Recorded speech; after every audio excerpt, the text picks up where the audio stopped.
mesa, em nome de todas as mulheres aqui presentes também, quero nominar o nome da deputada Luciana Rafaim.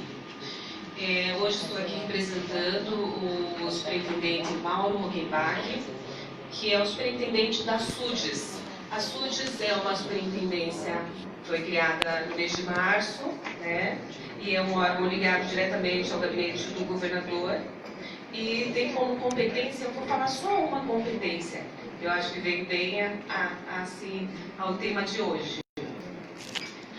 Auxiliar o governo do Estado na definição de temas e projetos e políticas públicas para garantia de direitos fundamentais, como moradia, regularização fundiária, educação, saúde e qualidade de vida, a serem debatidos com os diferentes setores sociais, além de propor e aprimorar formas de participação popular nos fóruns e nos...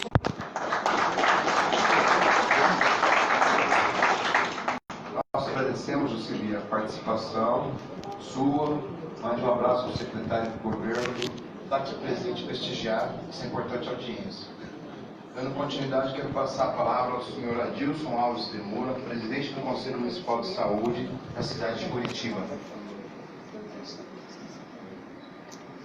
Bom dia a todas e a todos. Quero saudar a mesa, saudar os presentes e dizer da importância desse evento, que é o pontapé inicial numa junção que a gente enxerga, consegue vislumbrar lá na frente, na busca pelo resgate da condição cidadã que nós estamos hoje sendo repudiados. Nós estamos hoje sendo retirados, porque vocês vejam que o Conselho de Saúde, criado através da Constituição de 88, a gente chega no momento atual onde o Emenda Constitucional 95 congelou os recursos destinados ao setor de saúde por 20 anos.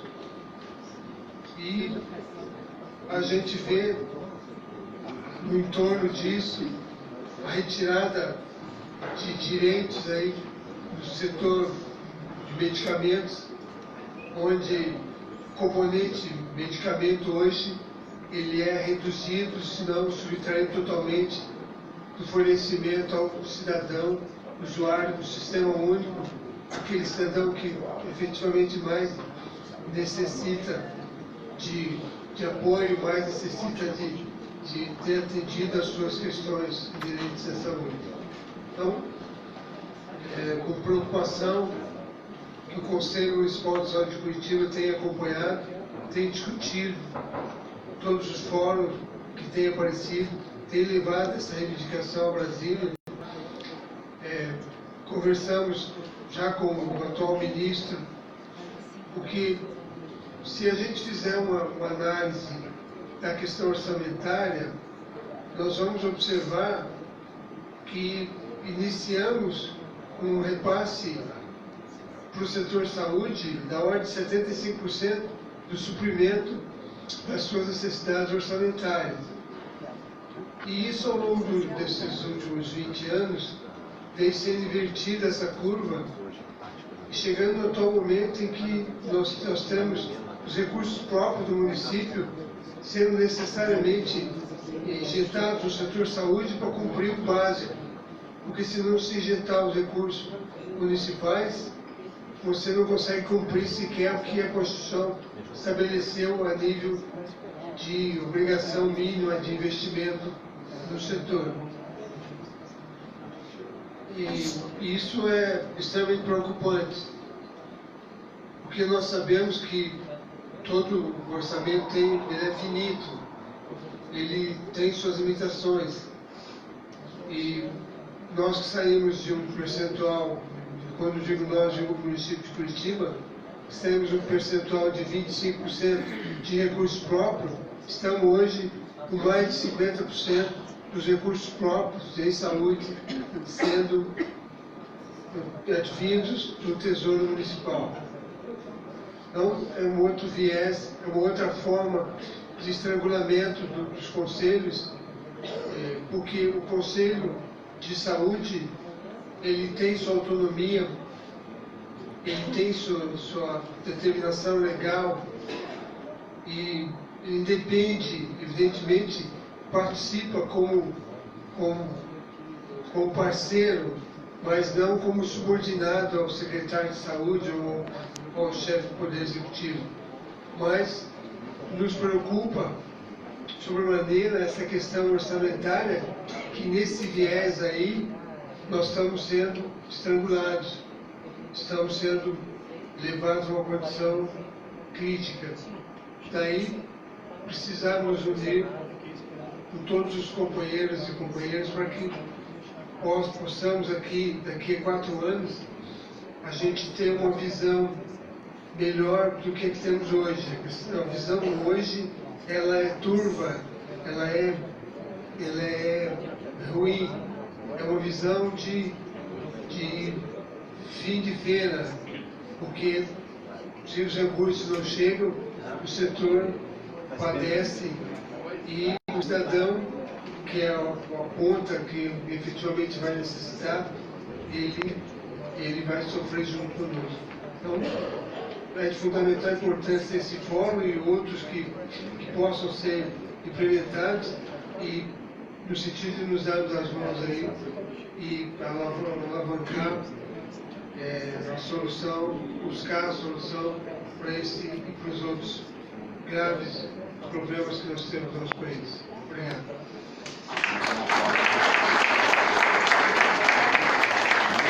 Nós que agradecemos, Sr. Adilson, pelas palavras, principalmente pelo termo darmos as mãos, caminharmos unidos, essa batalha difícil que a gente tem pelo caminho. Vou dar agora fazer a fala a senhora Simone Cristina Gomes, é presidente do Conselho Municipal de Assistência Social, CMAS, SEMAS, e membro do Conselho Estadual de Assistência Social.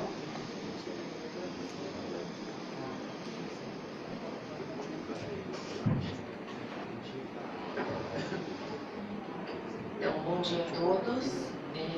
Só fazendo uma correção, eu sou presidente do Conselho Municipal de Assistência Social do município de Munhoz de Melo, que é uma cidadezinha de 4 mil habitantes na região de Maringá, e presidente do Conselho Estadual de Assistência Social, representando o CLP Paraná no segmento de trabalhadores do setor. Então, primeiro parabenizar a iniciativa do deputado Arilson. Acho que a gente vem de tempos sombrios para o exercício da democracia e falando da política de assistência social, que sempre foi a moeda de troca, o cenário é muito mais desolador e desafiador, né? Então, contextualizando um pouquinho sobre o CEAS, ele foi criado pela Lei 11.362, de 12 de 4 de 96, cumprindo o artigo 16 da Lei Orgânica da Assistência Social como uma instância deliberativa de caráter permanente com composição paritária entre governo e sociedade civil. Fica vinculado à Secretaria responsável pela coordenação da Política Estadual de Assistência Social, atualmente a SEJUF, e é composto paritariamente por órgãos governamentais e organizações da sociedade civil. Então, são 15 representantes da sociedade civil, divididos entre 5 representantes de usuários, 5 de entidades, 5 de trabalhadores do setor, descentralizados no estado nas 5 macro-regiões: Cascavel, Maringá, Londrina, Curitiba e Guarapuava. E 15 representantes do Poder Público Estadual, dentre as secretarias com interesses afins, o APAR, CESA, CED e SEJUF. Essa questão descentralizada, acho que já nos traz para uma reflexão, que ela fica representativa, a gente consegue trazer a complexidade do Estado, porém dificulta já o próprio exercício do controle social pela sociedade civil. Então, o que é percebido aqui em todas as reuniões. nunca conseguimos ter os 15 representantes da sociedade civil num espaço de reunião plenária, porque alguém sempre tem algum problema relacionado ao acesso à viagem, por questões pessoais, estar aqui. A gente traz como um ganho de representatividade, mas ao mesmo tempo como um desafio de exercício nesse espaço. Então, a instância máxima de controle social por meio da participação social, da política pública de assistência social no Estado, é indispensável para todo o funcionamento da política de assistência social, principalmente questão ao repasse de recursos aos municípios, aos serviços, tendo a finalidade de deliberar e fiscalizar a execução da política de assistência e todo o seu funcionamento no Estado do Paraná. Dentre as principais ações do CEAS está a aprovação da Política Estadual de Assistência Social, em consonância com a Política Nacional de Assistência Social na perspectiva do Sistema Único de Assistência Social, o SUAS, o estabelecimento de direitos e serviços específicos subsidiados com recursos do Fundo Estadual de Assistência Social, FEIAS, e a definição de critérios de repasse de recursos destinados à ação das normas e regulações fixadas pelo CNAS e pelo CEAS, e a convocação da Conferência de Assistência Social, Estadual de Assistência Social. Então, dentre os desafios que nós percebemos na execução da política de assistência social, no controle social da política, é o respeito às decisões colegiadas para incorporar esse exercício da discussão social participativa e as decisões governamentais e os tensionamentos que se fazem nesse processo, assim, falando do segmento de trabalhadores que eu represento, os tensionamentos ficam muito em cima do segmento de trabalhadores para problematizar essas ações e a gente conseguir fazer o tensionamento para que sejam tomadas ações no sentido da garantia dos direitos sociais, socioassistenciais. A luta que a gente travou nesse processo democrático é o cumprimento do regimento do CEAS, que diz que anualmente existem 2 reuniões ampliadas e descentralizadas, então, nas conselhos municipais de assistência social.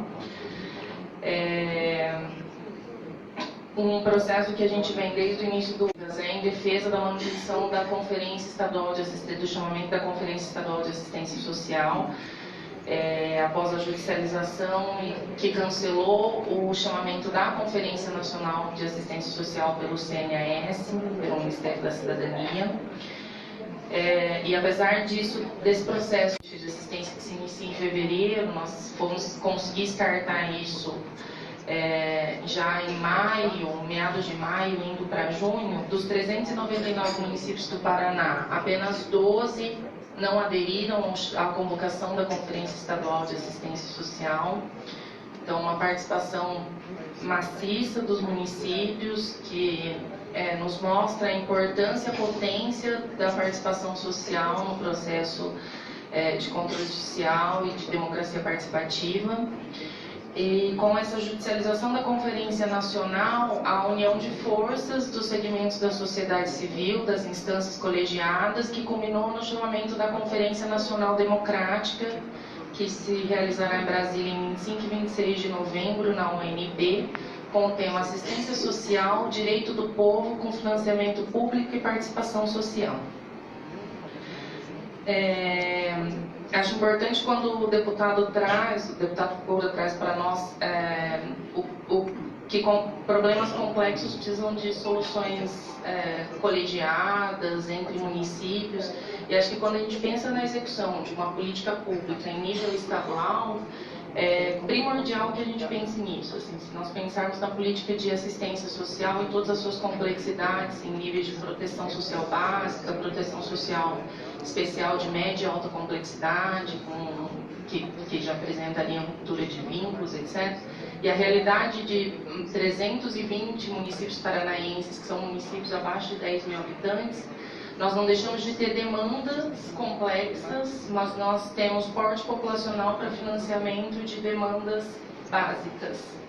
Então, esse é um dos desafios que nós, do controle social, junto a vocês, do legislativo, precisamos ter em pensar serviços que atendam à complexidade que encontramos de demandas que precisam de financiamento, de regulações, para que essas demandas consigam ser atendidas e garantam a proteção social das nossas famílias e usuários. O limite prudencial que não possibilita contra a constituição das equipes de referência e mantém os funcionários com vínculos precarizados, sobrecarregados, aliado à sobreposição de programas, às demandas que não são da assistência social, como as demandas do judiciário e que acabam sempre no colo da assistência social, com muitas vezes assédio moral das equipes de judiciário em cima dos técnicos, ou executa, ou vai preso, ou vai responder por crime de desobediência, com 15 dias, sendo otimista, quando não chega com 48 horas, né? E que vai adoecendo o trabalhador adoecido, ele não vai conseguir fazer um serviço que atenda a população. Então, são todas demandas que nós precisamos muito do auxílio de vocês, na figura de legisladores, para que, junto com a Secretaria de Estado e o controle social, a gente consiga avançar em garantir a proteção social às famílias e indivíduos do Estado do Paraná. Agradeço a atenção de vocês e o SEA está à disposição para as discussões e encaminhamentos que se fizerem necessários.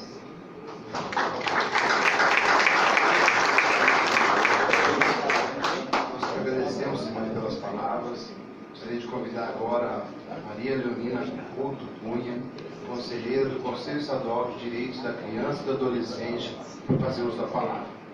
Quero cumprimentar a mesa, a pessoa que está participando, a Nilson. Bom dia a todos e a todas.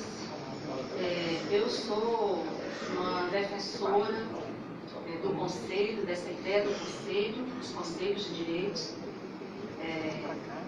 Sou cearense, então no Ceará participei dos conselhos também lá, da criança e adolescente, 3 mandatos, Conselho Estadual, e aqui no Paraná eu estou no SEDECA pelo 2º mandato.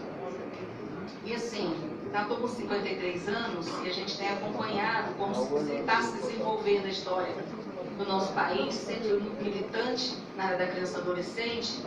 E nesses 31 anos que a nossa Constituição Cidadã criou 2 princípios, que é o da participação popular e da descentralização política administrativa, a gente tem visto que tem acontecido avanços nessa área dos conselhos de direitos. Eu queria focar aqui em 2 coisas. A participação popular. Nós, enquanto sociedade civil, muitas vezes, nós precisaríamos estar melhor preparados para chegar aos conselhos. Infelizmente, conhecer é poder. E muitas vezes as pessoas chegam aos conselhos sem estar empoderados, sem conhecer qual é a dinâmica do conselho. E isso, a sociedade precisa se qualificar melhor para realmente estar nos conselhos defendendo as suas bandeiras. E não apenas seguindo a pauta, muitas vezes, do executivo, né? E esse princípio da descentralização político-administrativa, eu também penso que foi uma grande conquista da nossa sociedade. Antigamente, essa Constituição de 88, o governo federal, ele deliberava suas políticas e vinha de cima para baixo. E a partir do momento da Constituição de 88, onde foi criado o princípio da descentralização político-administrativa, isso não acontece mais. Como? Os conselhos, nós temos, no caso aqui da minha área, da criança e adolescente, nós temos o CONANDA, nós temos o SEDECA, trazendo aqui para o Paraná, e os CMDCAs. E esses conselhos, eles são totalmente independentes uns dos outros. Então, o que o CONANDA decide, o SEDECA aqui no Paraná, o Conselho Estadual, pode decidir de forma contrária. E da mesma forma, os CMDCAs, os conselhos municipais, não há uma subordinação de um conselho para outro. Existe uma independência, uma descentralização política e também administrativa, porque quem está sentado nas cadeiras desses conselhos, metade a gente sabe são governamentais, do Poder Executivo, e metade da sociedade civil. O SEDECA, ele é um conselho considerado um dos mais, digamos assim, ricos do Brasil. Eu trouxe aqui os valores do nosso plano de ação de 2019. Nós deliberamos R$ 90.280.140, sendo que já tínhamos um saldo do ano passado de 51.370.000. Então, para 2019, o SEDECA tem R$ 141.650.203. Então, eu fico pensando que o problema nosso não é dinheiro. Eu chego a essa conclusão. O SEDECA, muitas vezes, nós deliberamos os recursos, mas a execução é muito baixa. Então, normalmente, das deliberações aqui que nós deliberamos, criamos as políticas públicas, infelizmente o Executivo, ele consegue executar isso 20%, 30%. Essa tem sido a execução do Conselho aqui, do nosso governo, né, aqui do Paraná. Para fazer uma prestação de contas nessa audiência pública, por exemplo, aqui no nosso plano de ação, nós deliberamos para esse ano, só para a capacitação da rede, do Sistema de Garantia de Direitos, R$ 8.400.000. Fortalecimento dos conselhos tutelares, para a estrutura dos conselhos tutelares, R$ 15.400.000. Apoio e fortalecimento ao CNSA, porque quem chega no conselho precisa de capacitação, precisa de empoderamento, ele precisa saber o que está fazendo lá, para realmente poder lutar pelas políticas públicas. Então, para isso, nós destinamos R$ 3.990.000 para ter essas capacitações dentro dos CNDCAs. Diagnóstico, estudos, pesquisa na área científica ligada à criança e adolescente, para financiar pesquisa de mestrado, doutorado, 5 milhões. Enfrentamento das violências, para a efetivação da Lei 3.431, que está mudando agora o novo Sistema de Garantia de Direito da Criança, Adolescente e Vítima de Violência, 7.300.000. Acolhimento institucional e familiar, 20 milhões. Eu estou colocando aqui, não é tudo, gente, só algumas coisas. Socioeducação, 20.600.000. Prevenção, 15.500.000. Um edital geral para a sociedade civil, 15.700.000. Então, assim, o recurso existe, mas o que a gente tem percebido é a baixíssima execução. Se delibera, o recurso está aí, mas as prefeituras, muitas vezes, elas não acessam os recursos. Nós temos um volume altíssimo de não acessos, por exemplo, dentro da minha área, que é mais o acolhimento institucional e o familiar. A gente muitas vezes delibera, nós tivemos nesses últimos anos, foi deliberado em 2016 21 milhões para acolhimento, para a família acolhedora 5 milhões, agora estamos deliberando mais 20 milhões. E o que a gente percebe muitas vezes? O gestor chega o recurso para o município e ele simplesmente não acessa, não tem interesse. Então, às vezes é mais fácil, por exemplo, pegar no acolhimento, eu vou mandar essa criança para outro município, eu vou comprar uma vaga em outro município, do que eu implementar um serviço de acolhimento familiar no meu município. E eu acho assim, que a gente precisa avançar com relação à questão dos conselhos, em muitas vias, mas eu gostaria de ter uma luz aqui nessa audiência pública, no que diz respeito a essa baixa execução. O Sistema de Garantia de Direitos, nós temos 3 eixos. A promoção de direitos, onde os conselhos estão nesse eixo de promover direitos e deliberar políticas públicas. Nós temos o eixo de defesa de direitos, que são as instituições que executam essas políticas públicas, e nós temos o eixo de controle social, que é o que nós estamos fazendo aqui hoje, fazendo controle social. E nós precisamos, então, descobrir por que por que se delibera, por que se coloca esses recursos, e esses recursos muitas vezes eles não conseguem ser executados. Por que acontece isso? A burocracia é muito grande, né? A burocracia é muito grande. E aí a gente vem aqui na Casa do Povo, no Legislativo, o que é que nós poderíamos fazer no sentido de termos leis que desburocratizasse essa máquina que é tão pesada. Muitas vezes eu percebo que o gestor até tem vontade de fazer alguma coisa, mas ele é muito engessado pelas próprias regras do Tribunal de Contas que não permite, pelos fluxos da burocracia interna que não permite, e quem paga essa conta é quem está na ponta. Né? Quem paga essa conta é quem está lá na ponta precisando desse recurso. Por favor, concluir.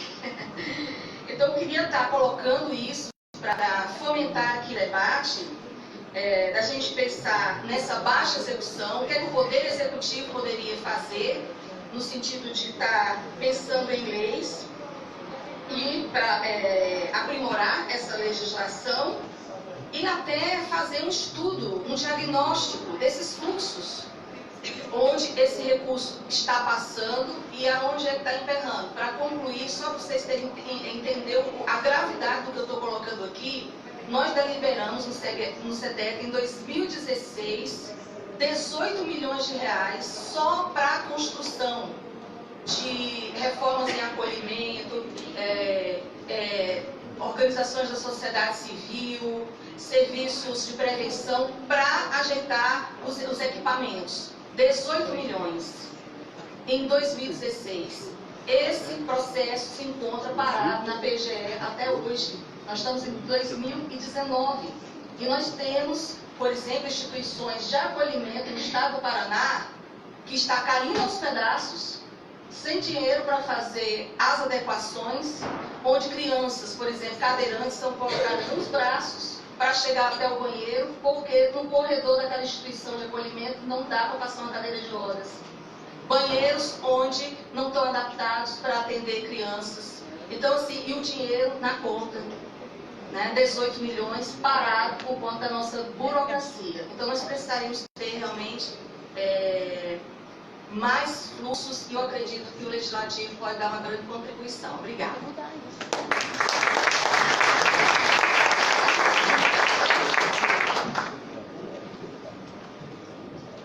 Obrigado pelas palavras, Marisa. Estou conversando com o deputado Moura aqui.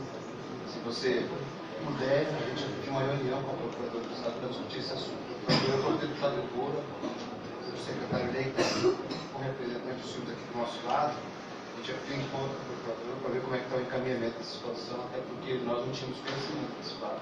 Obrigado, tá? A palavra agora ao André Avelino, presidente do Conselho Estadual de Saúde. Obrigado pela presença, André. Fique à vontade. Bom dia a todos e todas. Hoje é Conselho de Juventude. Opa, perdão. Quero cumprimentar o deputado Arilson, agradecer pela oportunidade da audiência, cumprimentar o deputado Moura, agradecer a presença que a gente teve aqui da deputada Lucina Rafaim, cumprimentar principalmente a presença dos representantes do Estado, aqui representados pela SUD e pela SEJUF, também cumprimentar os demais representantes dos conselhos. Primeiro eu queria apresentar um pouco do que é o Conselho Estadual de Juventude. Nós somos talvez o conselho mais novo, perdendo acho que somente para o indígena, que foi criado esse ano.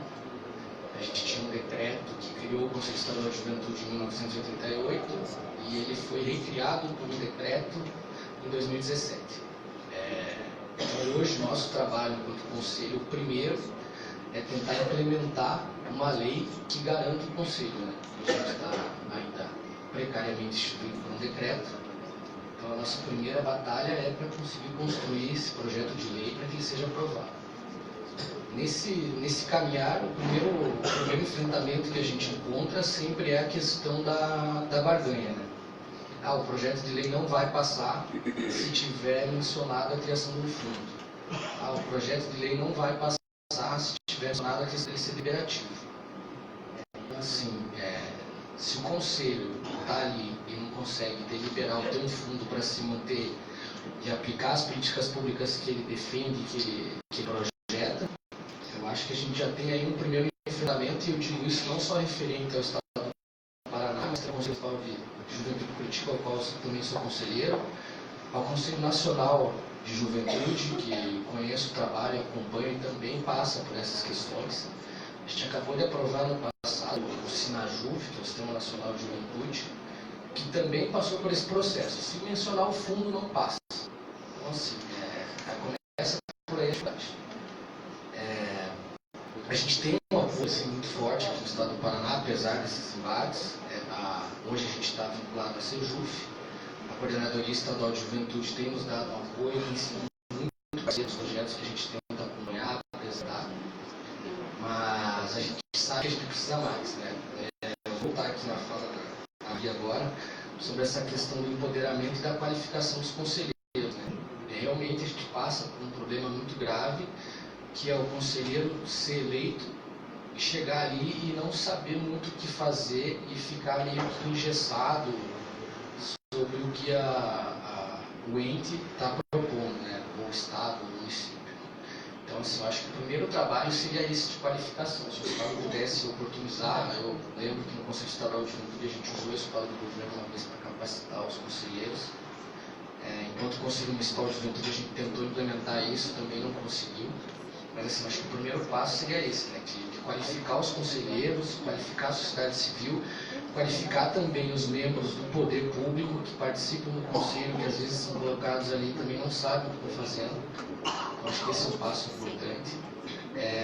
O segundo passo é também qualificar esse espaço de democracia participativa, né? Como foi bem colocado pelo Cássio, a gente realmente passa por esse problema de entender o que é a democracia participativa. Eu acho que desde 2013 a gente vive uma realidade aqui, desde aqueles atos de rua que a gente viveu em 2013, por uma realidade que a população exige maior participação, mas não sabe como se colocar enquanto participante desse ato público, desse ato político. Então eu acho que realmente a gente precisa caminhar para isso, para conscientizar a população e os membros da sociedade civil do que é realmente a democracia participativa. Que não é só chegar no conselho, fazer uma fala, não apresentar nada e achar que tudo está resolvido e colocar no colo do administrador público e achar que ele tem que resolver. A gente tem que apresentar soluções também enquanto sociedade civil. Acho que passa por isso também a qualificação dos conselhos. No plano nacional, né, a gente passou por esse problema no início do ano, com o decreto do governo Bolsonaro, que revogou a questão do nosso Plano Nacional de Participação Social e o Sistema Nacional de Participação Social, por bem alguns partidos políticos e alguns agentes políticos no STF, a gente conseguiu revogar em parte essa ação do governo federal. A gente sabe qual é a intenção do governo federal, né? É um governo de retrocessos, é um governo antidemocrático, é um governo que quer tirar direitos e garantias que a gente lutou desde 64 para conquistar enquanto nação, enquanto sociedade. É um governo que, através da caneta, por decreto, por medida provisória, acha que vai resolver os problemas do país e acha que tem a narrativa dos problemas do país, né? Acha que ele é a única voz dos problemas do país e que é o único entendimento dos problemas do país. Acho que a gente consegue encaminhar assim, uma proposta, talvez de uma moção dos conselhos para se trabalhar nesse sentido, em defesa da garantia da existência dos conselhos, do trabalho dos conselhos, das suas manutenções, de ampliar seus espaços, mas também quero aqui fazer um apelo a todos os representantes de conselhos e também ao governo aqui representado, para que ajudem nessa construção de fortalecimento dos conselhos. E para os conselheiros e para as entidades que representam a sociedade civil, é deixar de acreditar que conselho é disputa de espaço político. Conselho não é para disputar espaço político. Conselho é para debater e propor política pública, no eixo que o conselho representa. Deixa a disputa do espaço político para o deputado, deixa a disputa política para o prefeito, para o governador, para o senador, vereador. Quem está no conselho representa o eixo, não representa a política. A gente está ali para brigar por quem a gente gente representa. Se eu represento a juventude, eu hoje ocupo no Conselho Estadual de Juventude a cadeira de juventudes partidárias, eu estou ali para falar com todas as juventudes partidárias, independente da cor que ela vista. Eu não estou ali para fazer política porque eu represento o partido A, B ou C, porque eu represento a juventude rural, eu represento a juventude empreendedora. Eu acho que a gente tem que também se conscientizar desse papel. A gente não disputa narrativa, a gente disputa projeto e política pública para os eixos que a gente defende. Então, eu gostaria de agradecer o espaço, de colocar à disposição dos demais conselheiros aqui para que a gente, talvez até crie um espaço de debates. Acho que a Sejuf e a SUNES podem puxar isso, de juntar os conselheiros, todos os conselheiros, ou as mesas dos conselhos, para que a gente consiga debater proposições, na verdade, para que a gente encaminhe trabalhos e que a gente consiga trocar experiências que às vezes o Conselho de Juventude, que tem apenas 1 ano e meio, não tem capacidade de articular. A gente tem aqui, a gente vislumbra aqui e vê que tem conselhos aqui que têm um caminhar muito mais longo, o de saúde, o SEDECA, o da mulher, que são conselhos mais estruturados, mais fortes. Eu acho que a gente consegue avançar para ajudar todos os conselhos e a gente consegue encaminhar para que a gente consiga efetivamente pautar as políticas públicas e auxiliar a administração pública no sentido de implementar essas políticas. Muito obrigado.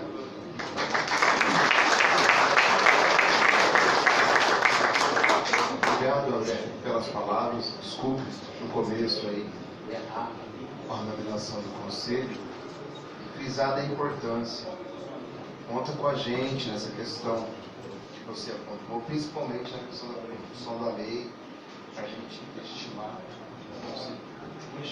Obrigado pela presença. Gostaria de convidar agora o Jorge Ney Neves, presidente estadual do Conselho do Idoso. A palavra, Jorge. Bom dia a todos e todas. Quero cumprimentar o deputado Arilson pela proposição dessa audiência pública, cumprimentar também o deputado Goura e os demais membros dessa mesa que já foram aqui nominados.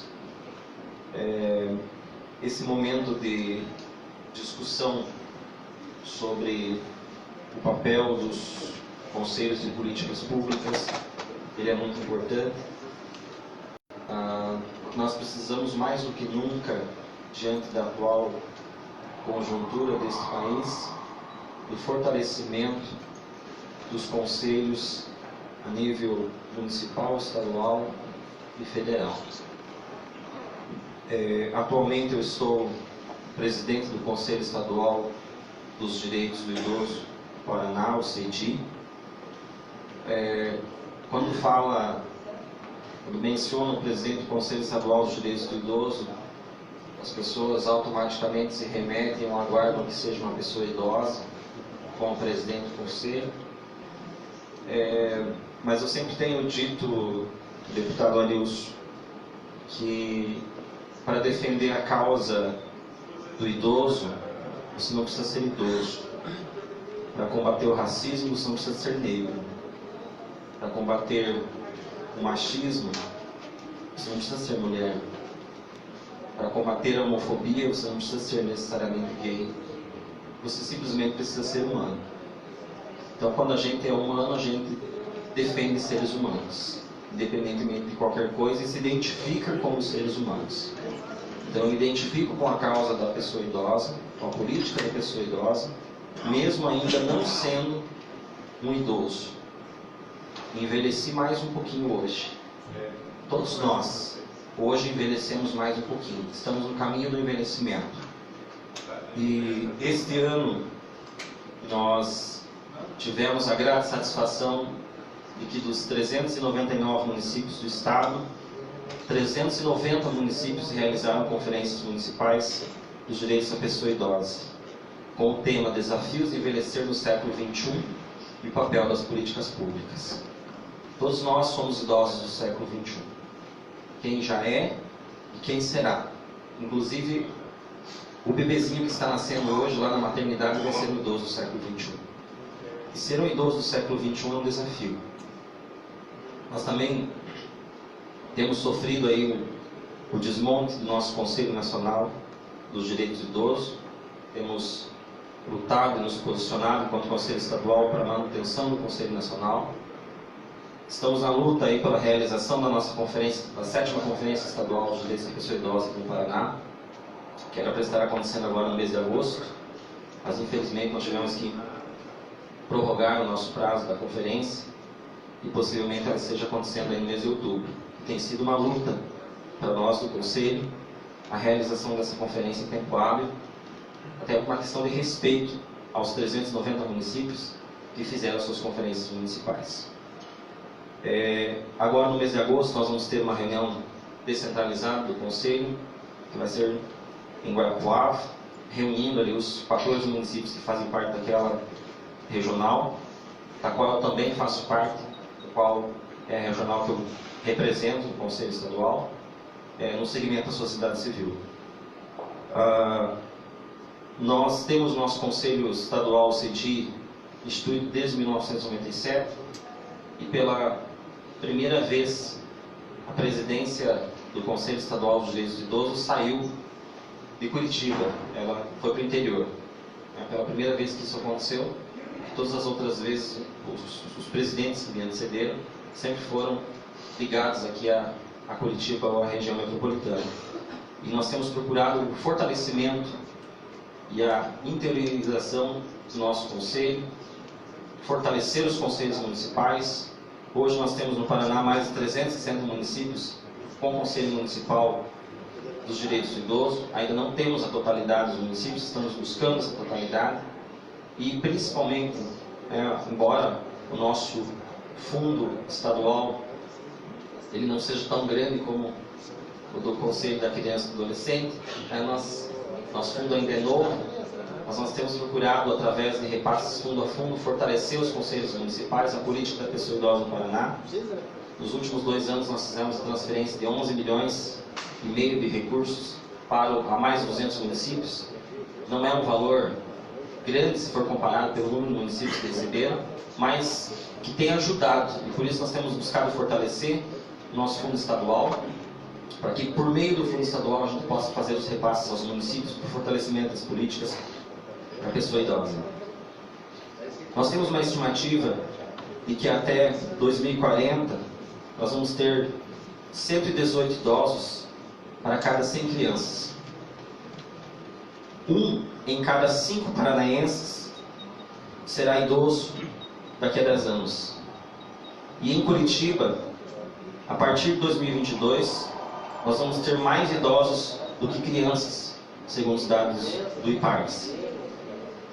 Nós estamos tendo um crescimento do número de pessoas idosas muito grande. E nós não temos ainda políticas públicas adequadas, consistentes e eficientes para garantir um envelhecimento digno, com qualidade, com respeito. Principalmente no momento que nós falamos em reforma da Previdência, principalmente no momento que nós falamos da questão de direitos a nível nacional. Isso vai ter um impacto muito grande no aspecto social e, consequentemente, também na qualidade do envelhecimento. Ao passo que nós estamos tendo um número muito grande de pessoas chegando à etapa do envelhecimento, a grande preocupação é que esse envelhecimento, de fato, garanta condições dignas de vida, de habitação, de alimentação, de saúde, de educação e de respeito. Hoje nós temos no Conselho Estadual lutado muito pela efetivação do artigo 22 do Estatuto do Idoso, que trata de trabalhar os temas do envelhecimento na educação básica. Isso é muito importante, porque nós temos que superar essa ideia de que infância e adolescência é oposição ao envelhecimento. Nós precisamos criar uma cultura, nós precisamos criar um hábito de que a intergeracionalidade é muito importante. Nós precisamos fazer isso também pelo aspecto da educação. Então, o cumprimento do artigo 22 hoje no Estado do Paraná é muito importante. E nós temos buscado né, embora ainda não tenha acontecido da maneira como a gente espera, mas estamos na luta, e que em todas as escolas, em todos os colégios da rede pública, dos anos iniciais, dos anos finais do ensino fundamental, do ensino médio e também no ensino superior, atendendo o disposto no artigo 24 do Estatuto do Idoso, ele seja cumprido. Porque também é por meio da formação do campo da educação é que nós vamos ter também o respeito, né, à integridade da pessoa idosa. Então, colocamos o Conselho Estadual dos Direitos do Idoso à disposição de todos e queremos que não só tenhamos números de envelhecimento, mas que tenhamos também condições de envelhecimento de uma forma digna e adequada a qualquer pessoa idosa no nosso estado e no nosso país. Muito obrigado.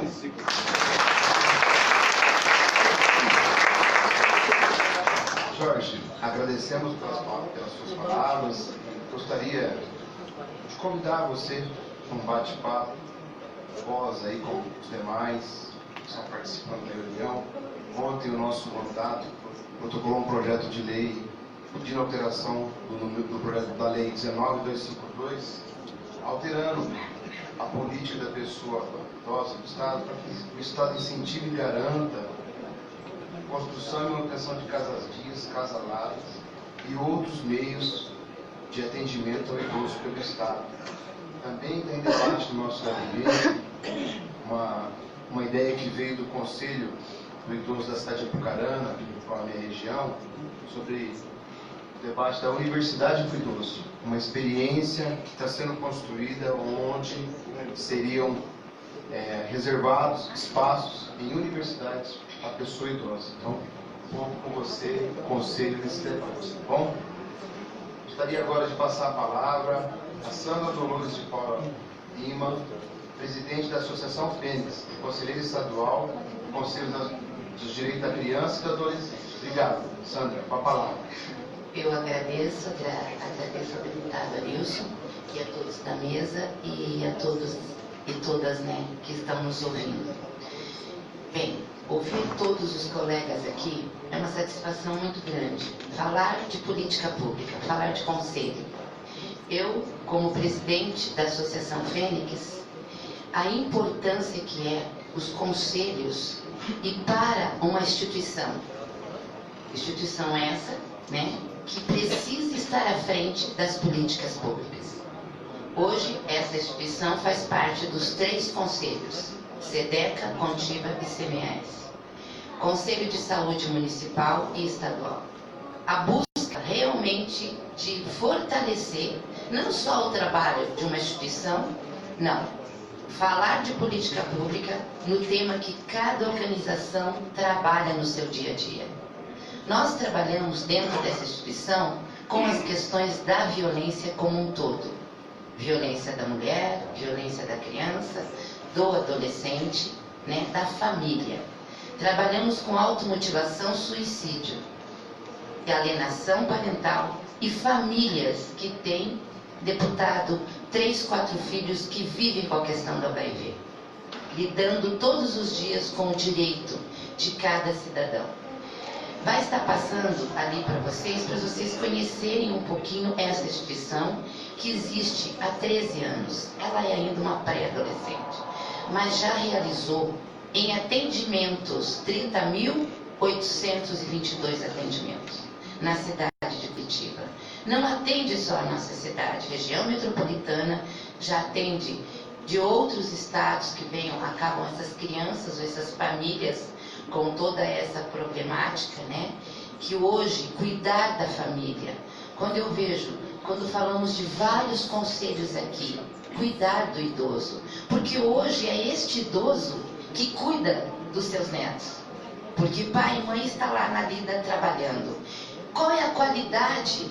Muitos deixam o seu dinheirinho da sua aposentadoria para sustentar suas famílias. Então, quando a gente fala nessa família, que família é essa? Não é que país é esse que nós vamos deixar, porque o país está aí. É que criança nós vamos deixar, é que cidadão que nós vamos deixar. Nós lidamos com uma dor que eu chamo dor de alma, que é a dor da violência. O que é uma criança? O que é trabalhar com uma criança que sofre violência sexual? Assusta? Muitas vezes ninguém nem quer ouvir. É um problema que incomoda, né? Mas a gente precisa olhar para isso. Falar de feminicídio, que está tão presente na nossa sociedade, há quanto tempo esta mulher está sofrendo nessa rede? Não é da noite para o dia que alguém foi e matou. Quantas dores tem aí numa pessoa? Que cidadão é esse? Que estrutura psicológica, emocional dessa dor de alma? Não podemos mais nos calar. Eu fico muito feliz de estar aqui, de poder estar partilhando com vocês. E quando eu digo que as instituições, né, as OS, que elas precisam cada vez mais buscar política pública, buscar conhecimento e qualidade no seu trabalho e na maneira que ela conduz o seu trabalho, mas não é só o seu trabalho, é um trabalho do eixo de qualidade, do eixo que se propôs a lutar.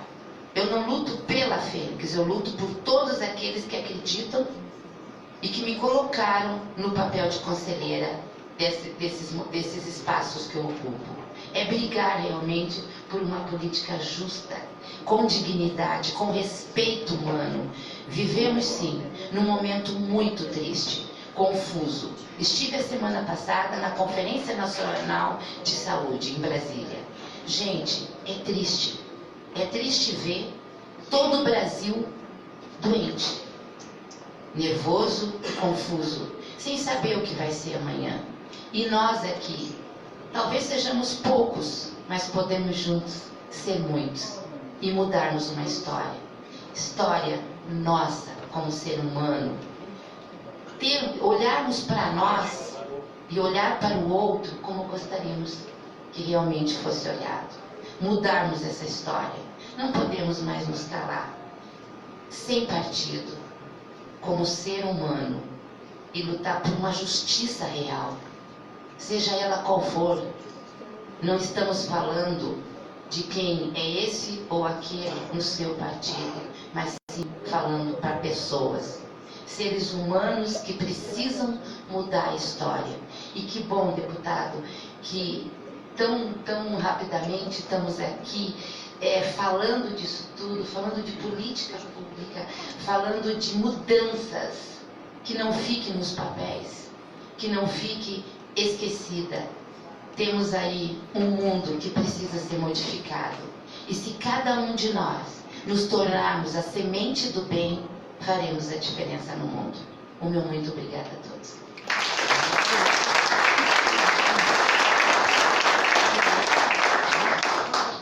Agradecemos as palavras, Sandra, e parabéns pela energia positiva, por esse entusiasmo. Ficamos felizes daqui, uma pessoa tão motivada. Parabéns pela iniciativa, pela política justa e o respeito justo. Bom, gostaria agora de convidar o senhor Silvio Reinaldo Fernandes, ouvidor da Secretaria de Estado da Justiça, Família e Trabalho, nesse ato representando o secretário Neri Prevô. Obrigado pela oportunidade, fique à vontade com as considerações. Senhoras e senhores, muito bom dia. Em nome dos deputados Arilson e Moura, cumprimento os demais integrantes da mesa.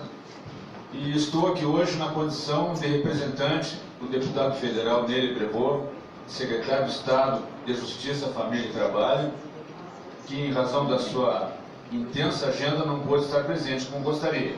O assunto para ele é extremamente relevante e transmito um abraço fraternal ao deputado Arilson, que apoia e cumprimenta pela iniciativa da proposição desta audiência pública.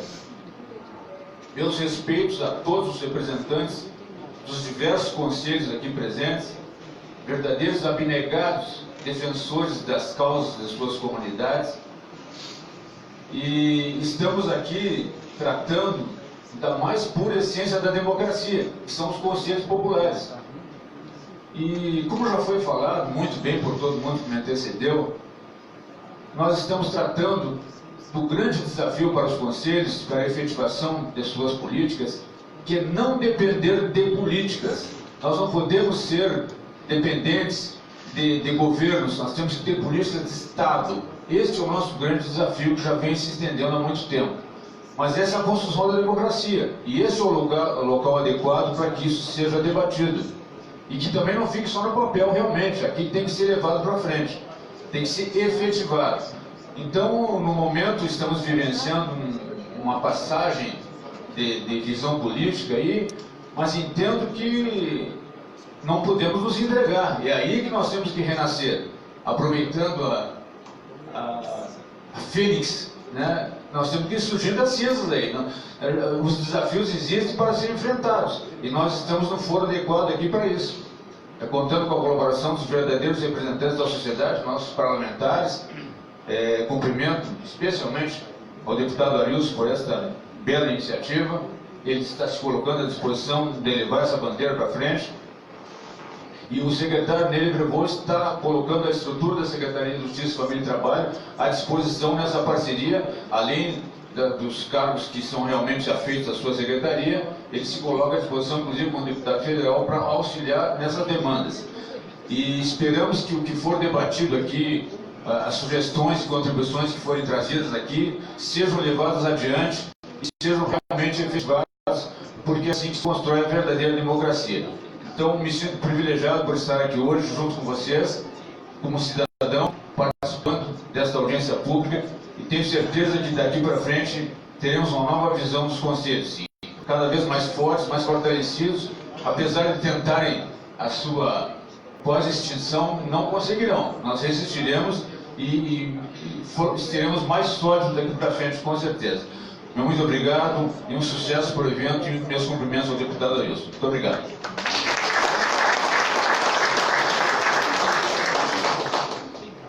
Passar a palavra para o deputado Moura fazer uma consideração.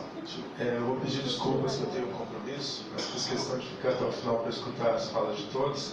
Lembrando que também, assim como eu disse, foi mencionado por vários aqui da mesa, o papel de fiscalização que os conselhos exercem, ele não é uma prerrogativa exclusiva dos conselhos. O Poder Legislativo, no qual eu, Arilson, todos os deputados, todos os vereadores são representantes, é essencialmente não só um espaço de barganha com o Poder Executivo, ele tem que ser qualificado como um espaço de fiscalização. E isso eu quero aqui colocar também a guisa de provocação, às senhoras e senhores, porque há necessidade de fazer com que o Poder Legislativo faça o seu papel de fiscalizador, não apenas de ratificador das ações do Executivo. Então isso é um processo lento, como foi falado do avanço da democracia, mas que os parlamentares sintam-se fiscalizados no seu papel. Então, todas as questões que foram colocadas, os deputados têm a obrigação de seguir adiante, de fazer esse papel de colocar a lupa no Poder Executivo também, igualmente. Então, quero saudar a todos. A gente já listou aqui, junto com o deputado Arilson, alguns encaminhamentos objetivos que foram mencionados aqui, e reafirmar também como eu disse antes, o compromisso do nosso mandato. Estamos à disposição de todos. Muito obrigado. Parabéns, Arilson, pela iniciativa mais uma vez. Valeu, obrigado pela presença. Queria convidar, desculpa, Jussara, por conta dos grandes participantes, do grande número de participantes, acabei aqui pulando a fala de Vossa Excelência. Eu queria convidar agora a Jussara Gouveia, conselheira tutelar e representante da Associação Estadual dos Conselhos Tutelares, a ACT. Jussara, com a palavra. Obrigada, Arilson. Estamos aqui para essa prosa mesmo. Cumprimentando e agradecendo, então, o deputado Arilson carinhosamente, cumprimento toda a mesa. Bem bacana mesmo essa prosa que nós estamos fazendo aqui, né? Porque a gente se reúne muito pouco, e o Conselho Tutelar ele tem essa transversalidade e a necessidade dessa transversalidade com as outras políticas, com os outros conselhos, né? Porque a criança e o adolescente, segundo a nossa Constituição, ela tem a prioridade absoluta. Dentro dessa prioridade foi criado, então, o nosso Estatuto, né? Que é uma das leis mais inovadoras e progressistas que nós temos no atendimento, porque ele propõe uma revolução dos nossos hábitos, do nosso costume na política pública, né, quando ele exige a prioridade. O Estatuto ele trouxe essa figura do Conselho Tutelar, que é uma novidade jurídica, né, um órgão diferente, que ele surge para zelar para que as pessoas garantam o atendimento das crianças e dos adolescentes. Não é o que a gente vê, né? Faz parte também do controle, da democracia participativa, porque a nossa legislação ela não fez um concurso para técnicos, né? Ela trouxe agentes da comunidade para dentro da máquina administrativa para fazer esse controle. Como nós vivemos um retrocesso muito grande e também a falta de formação continuada, como a doutora Leolina citou bastante, os conselheiros tutelares têm se desviado da sua função.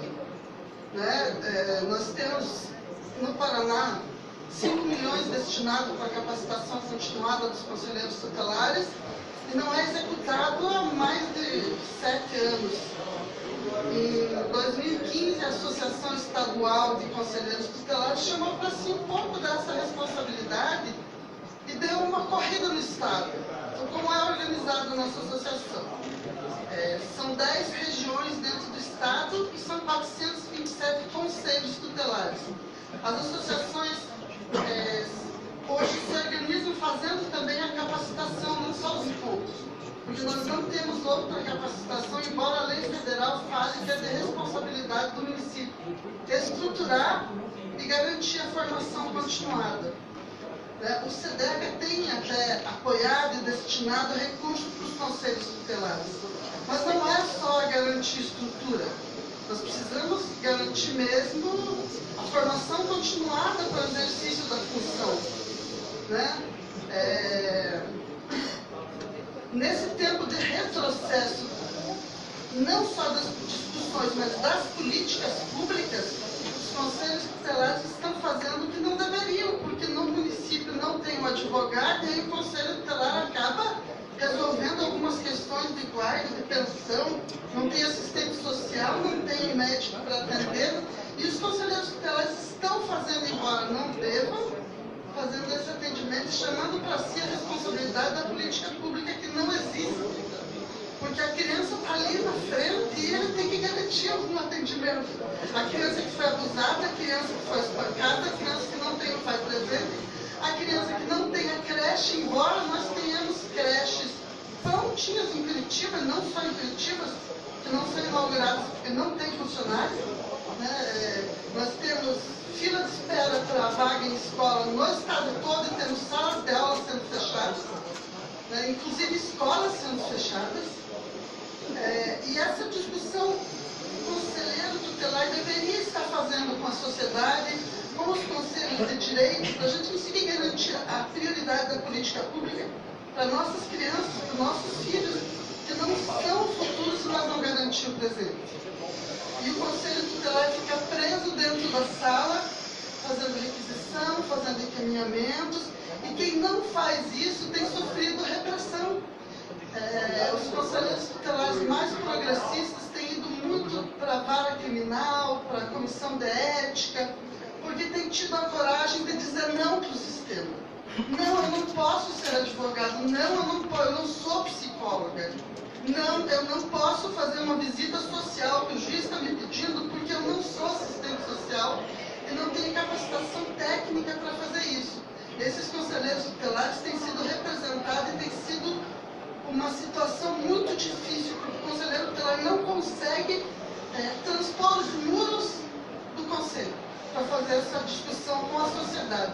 Isso é uma responsabilidade nossa, por isso, deputado, eu fico muito feliz de estar aqui presente e agradeço muito por esse seminário, porque ele traz essa possibilidade da gente estar fazendo essa fala e essa prosa com os outros conselhos. Esse ano, nós temos no Brasil inteiro a eleição do Conselho Tutelar. E é uma oportunidade da gente escolher pessoas comprometidas com os nossos projetos e com a necessidade das nossas crianças. Porque nem sempre tem ocorrido isso. Né? Os conselheiros tutelares têm servido, em muitos casos, para cabos eleitorais e para interesses particulares. Né? Porque o conselheiro tutelar é um cargo eletivo, então ele tem votos do eleitor dos nossos municípios. Então, eu queria dizer para vocês que mais do que carro, nós temos carro no Paraná inteiro, gente. Carro, computador, estrutura física a gente até tem. Então, nós precisamos de apoio para estar elegendo conselheiros comprometidos e para estar garantindo esse debate junto com os conselheiros. Nós só vamos ter isso se nós prepararmos nossos conselheiros. O governo do Estado se comprometeu esse ano numa luta bastante forte que nós temos feito. A associação, quando foi criada, já foi criada com essa finalidade de dar formação continuada para os conselheiros tutelares, mas se comprometeu de construir a escola de conselhos tutelares, que é uma briga muito antiga. Na maioria dos estados do país nós já temos a escola de conselhos. No Mato Grosso do Sul, a escola de conselhos, inclusive a escola de conselhos mesmo, não é a escola de conselhos tutelares.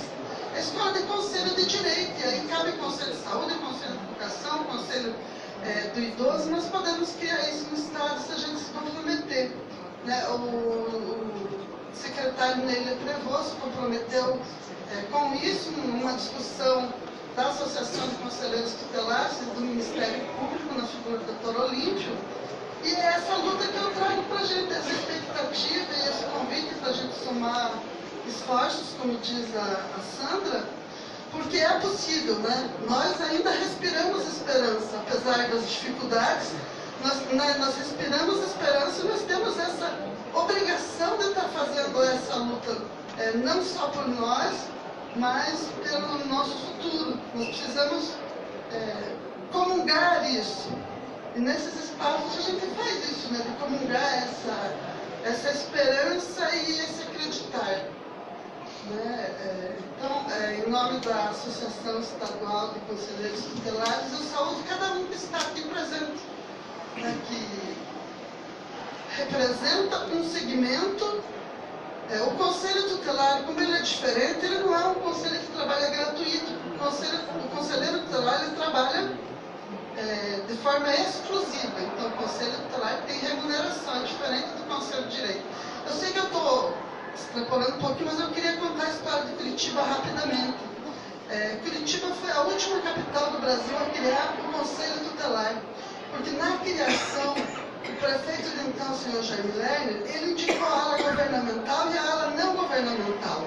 E a sociedade civil organizada entrou com mandato de segurança no Ministério Público.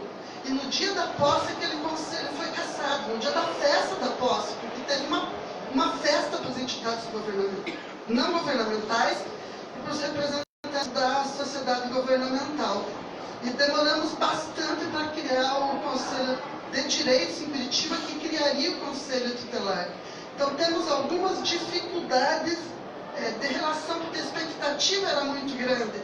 E o Conselho Tutelar chegaria para resolver situações. E é só um instrumento a mais para a comunidade. O Conselho Tutelar não tem mesmo varinha de condão, a gente só é forte se a gente estiver organizado, se estiver junto. A gente aprende a trabalhar com o diferente, é verdade, porque a criança está ali e está esperando o atendimento. Né? Então é essa história que eu gosto de contar. É possível. O Conselho Tutelar de Curitiba foi criado depois por força de lei, porque teve determinação para criar o Conselho de Direito em todas as regiões. E queria falar para você que os conselheiros hoje estão também, por iniciativa, num encontro estadual no Foz do Iguaçu. Então muitos não estão aqui também por isso, sabe? Porque os conselheiros mais comprometidos, eles vão atrás da formação pessoalmente. Espero que a gente possa fazer isso de uma forma mais organizada com a Escola de Conselheiros Tutelares do Paraná. Saudações tutelares a todos. Muito obrigada, Jussara, pelas palavras. Agora a gente vai abrir um espaço para vocês participarem, organizarem e ocuparem o púlpito. Vai ser 3 minutos para cada fala. Ao chegar ali, identifica se participa de alguma representação organizada ou não. Enfim, fiquem à vontade para contribuir, para debater e participar nessa audiência pública. Bom dia, senhoras e senhores. Bom dia, deputado Arilson, e cumprimento a mesa, todos aqui presentes. tiver algum surdo, eu vou falar fora do microfone para que ele possa me localizar. Enfim, eu estou representando a Unileu, né, que é a Universidade Livre para a Ciência Humana, é uma ONG que inclui pessoas com deficiência e jovens aprendizes no mercado de trabalho. E neste momento também representando o Concitiba, que é o Conselho da cidade de Curitiba. Além disso, né, nós fazemos parte do Conselho Municipal de Assistência Social, onde a nossa amiga conselheira Sandra também é parte, do Conselho Municipal de Saúde, o nosso presidente está aqui presente, do Conselho Estadual de Saúde e do Conselho Estadual dos Direitos da Pessoa com Deficiência. Por quê, gente? Porque todas essas políticas, como já foi dito e repetido várias vezes, são transversais. Nós que estamos aqui representando a sociedade, e aí eu acho uma coisa engraçada, porque quando você ouve internacionalmente e você fala, nós temos um grande debate político, uma divisão do nosso partido, no nosso país, entre a esquerda e a direita, e aí quando eu falo, a pessoa fica sem entender, porque são pautas vencidas nesses países há 300 anos, e que no nosso país ainda é discutida atualmente, né? Eu acredito muito, como falou a nossa conselheira em termos de capacitação, que sim, o gestor público precisa estar capacitado. Esta política top-down, porque aqui eu estou falando de gestão, e eu vivo na academia, né? Eu estou na academia há muitos anos, e até hoje estou na academia. E falando de gestão, existe o modelo top-down e o bottom-up. O bottom-up são os conselhos. Eu ouvi a sociedade, eu ouvi o povo, porque o povo sabe onde dói, a população sabe onde dói. Eu sei que ando nas calçadas de Curitiba, o inferno que anda nas calçadas de Curitiba. E nós temos lei para isso. Nós temos a 13.146, que é o Estatuto da Pessoa, a Lei Brasileira de Inclusão, o Estatuto da Pessoa com Deficiência, que lá, no seu artigo 3º, fala que os estados, o Distrito Federal e os municípios têm que desenvolver o programa de rotas acessíveis. E aí nós estamos, desde 2015, quando em Curitiba foi instituída a Comissão de Acessibilidade da Câmara Municipal de Vereadores de Curitiba, dizendo que a lei das calçadas de Curitiba, que coloca nas costas do cidadão a construção e manter a calçada, ela é constitucional, totalmente constitucional. Porque se nós temos uma lei nacional que diz que as calçadas são obrigações, rotas acessíveis federal, estadual e municipal, essa lei é inconstitucional. Depois de 4 anos de luta, e aí enquanto conselheiro da cidade de Curitiba, finalmente nós conseguimos, através da nova gestão, uma sinalização de que isso acontecerá. Porque já colocamos isso no plano diretor ou na adequação do plano diretor. Mas enfim, para finalizar, o SUS, ele não é só o sistema de atendimento do UPA, do postinho, dos hospitais. Todos nós utilizamos o SUS. O SUS está em todo lugar. A bebida que você bebe é fiscalizada pelo SUS, a comida que você come é fiscalizada pelo SUS. O SUS é o maior plano de saúde do Brasil. E nós, conselheiros, população civil, os deputados, nós temos sim que estar unidos. Porque é pelo povo e para o povo. Obrigado.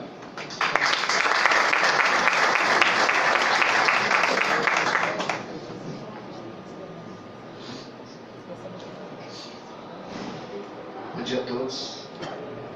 Meu nome é Orlando Bonito e estou aqui representando o Conselho Estadual das Cidades.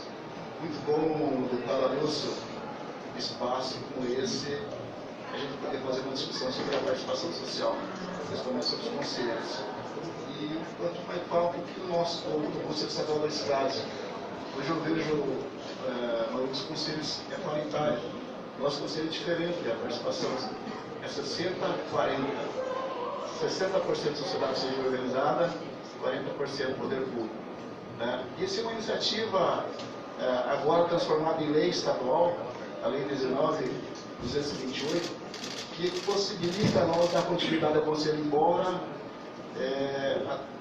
Brasília já não queira mais a continuação dos conselhos. Mas nós aqui no Estado temos a lei e essa possibilidade da gente continuar. Então o governador Ratinho Júnior deu essa possibilidade para nós. Não só deu a oportunidade, criou também a Superintendência de Diálogo e Interação Social, que visa dar voz às minorias. Eu acho que isso é importante para nós. E esse conselho, o Conselho Estadual da Cidade, a gente tem feito 6 reuniões por ano. Né? Nós estamos procurando agora adequar a nossa realidade, que eu acho que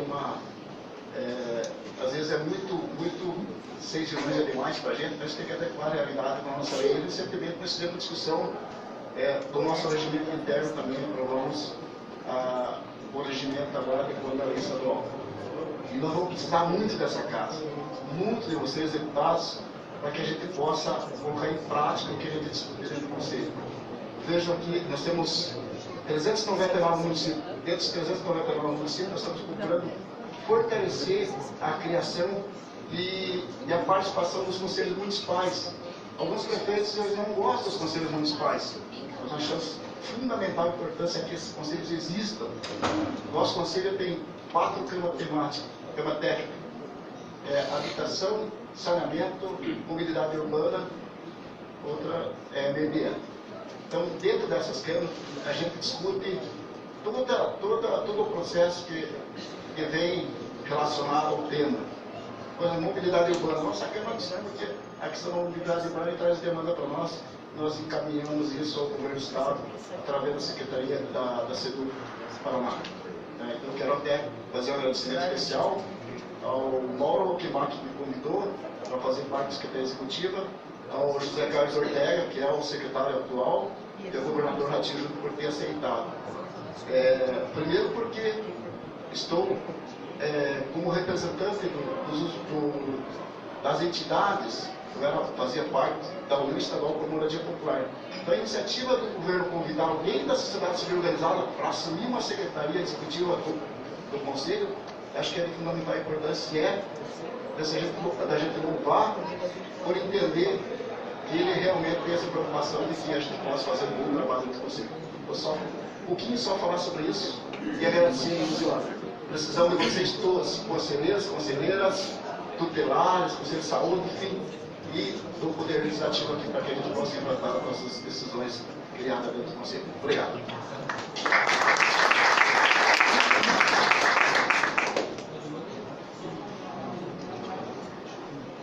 Bom dia a todos e todas.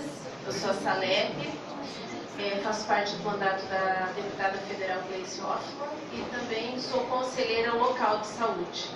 Parabenizo ao deputado Arilson pela iniciativa, em especial no momento em que as políticas públicas estão sendo tão atacadas pelo governo federal. Estamos na iminência de destruição dos conselhos, uma conquista fundamental para a democracia brasileira. Então, realmente é algo assim muito louvável essa iniciativa, deputado, e gostaria de dizer a todos os representantes aqui da mesa, dos conselhos e a todos nós, a necessidade de estarmos unidos em rede. O representante aqui da pessoa idosa falou na defesa da pessoa humana. Eu achei muito interessante isso. E claro que nós temos sim as especificidades de cada um, seja da criança, do adolescente, do idoso, da assistência social, enfim, todos os conselhos. Mas a defesa dos conselhos de direito é fundamental nesse momento. Então, espero sim que essa audiência possa resultar num documento, em algo assim que a gente possa, de fato, defender a democracia da forma dos conselhos de direitos. Então, parabéns a todos que também vieram participar e vamos em frente para assegurar esse direito de participar da nossa democracia. Obrigada.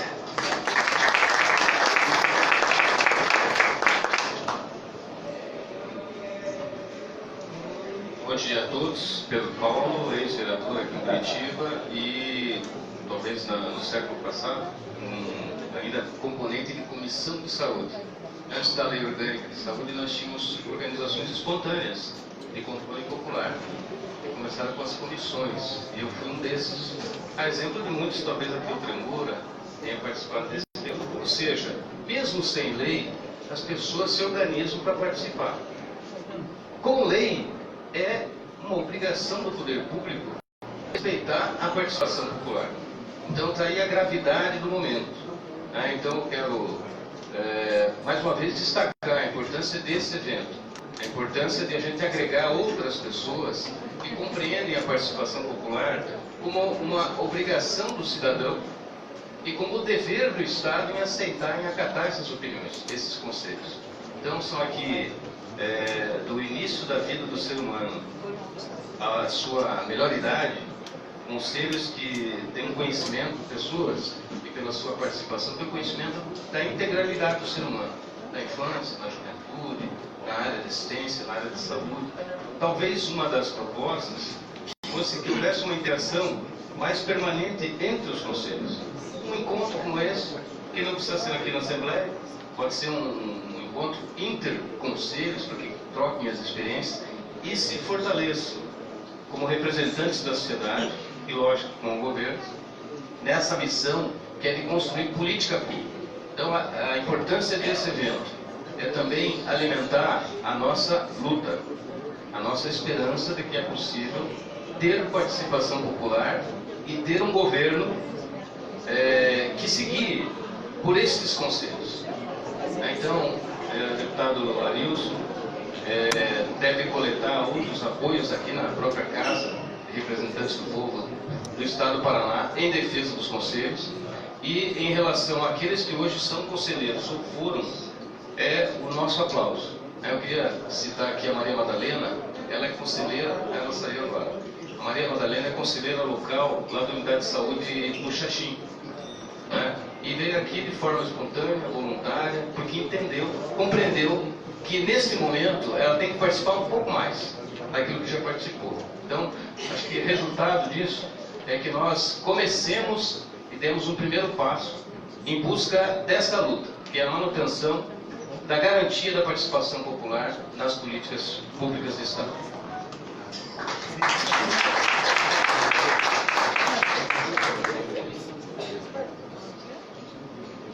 Bom dia, eu me chamo Priscila, sou conselheira do SEDECA, junto com a minha colega Leonina, representando o GOB, sou coordenadora da Política da Criança e Adolescente da Secretaria de Justiça, Família e Trabalho.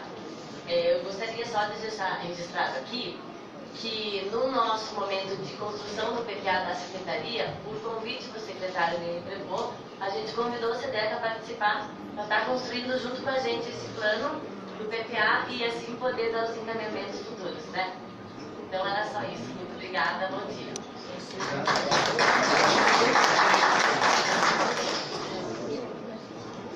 Bom dia a todas e todos. Cumprimento a mesa com muitas mulheres. Estava olhando, sempre olho as mesas se tem mulheres.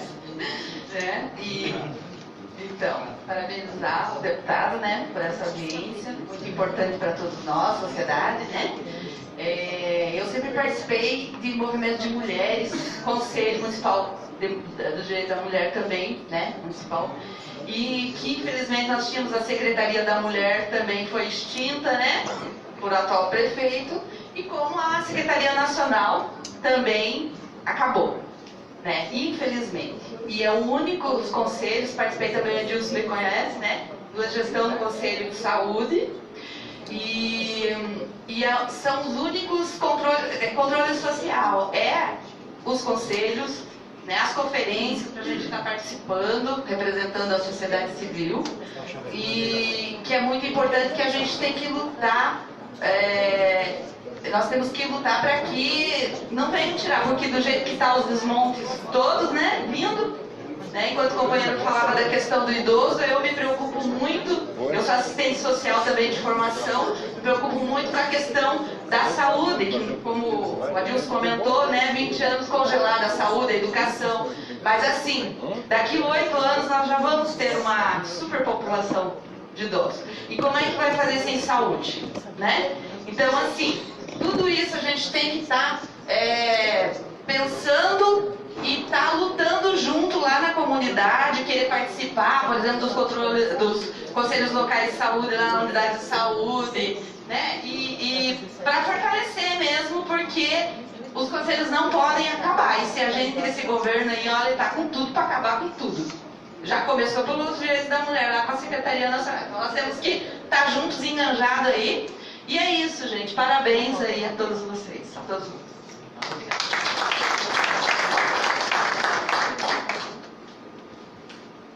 Parabéns aí para o deputado pela iniciativa.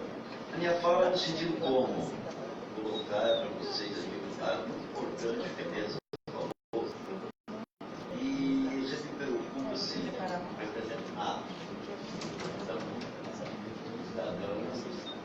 estou representado aos outros. Eu represento quem eu quiser representar. A disputa na sociedade é um castelamento versus empoderamento. Então, aqui, o espaço de encastelamento, quando sai daqui para fora, o espaço de empoderamento. Eu acho que a democracia, se com ela, e achar que ela nos representa, ela representa interesses. E o ser humano, as pessoas, existem dentro do Estado. Então há uma ilusão, porque sempre a disputa é o encastelamento, que eu quero me encastelar e acho que estou representando alguma coisa. Na verdade, a gente representa muito pouco. E sempre a disputa na democracia é a disputa por quem tem mais poder, quem tem mais dinheiro. A fala sempre está colocada de quem fala, de onde fala e para quem fala. Eu acho muito importante, Arilson, essa sua iniciativa, e você, deputado do interior, mas que a gente saia desse espaço realmente só de encastelamento e que a gente volte a buscar a democracia representativa, não só representativa, mas participativa, onde a pessoa realmente saia do seu espaço da hipocrisia, do que nós somos levados, para representar aqueles que não estão empoderados em nada. Sabe quando são esses na sociedade? Talvez passem 90% da sociedade. 10 ou 15% se sentem empoderados e donos da democracia, e donos dos espaços, donos dos partidos, dono do Estado, dono do recurso, e muitas vezes os conselheiros são laranjas do executivo.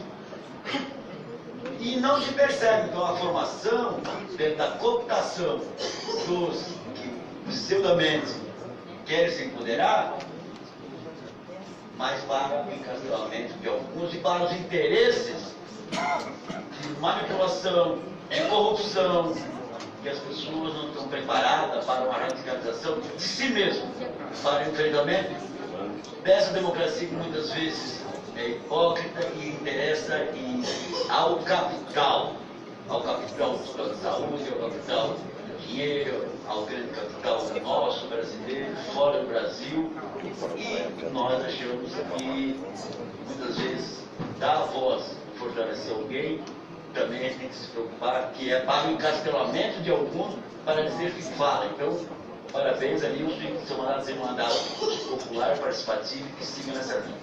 Obrigado. Muito obrigado. Muito obrigado aos participantes. Neste momento, o deputado Arilson Chiorato prestará homenagem aos ilustres conselheiros. Só um minutinho antes das homenagens, queria fazer algumas considerações para a gente poder avançar nos encaminhamentos. Vamos deixar, se possível, as homenagens ao término, voltar um pouquinho, mas eu queria agradecer o enriquecimento que todos estão tendo aqui hoje na questão da participação popular e da importância dos conselhos. Fiz um apanhado, não vou levar mais que 3 minutos para colocar tudo que a gente ouviu aqui.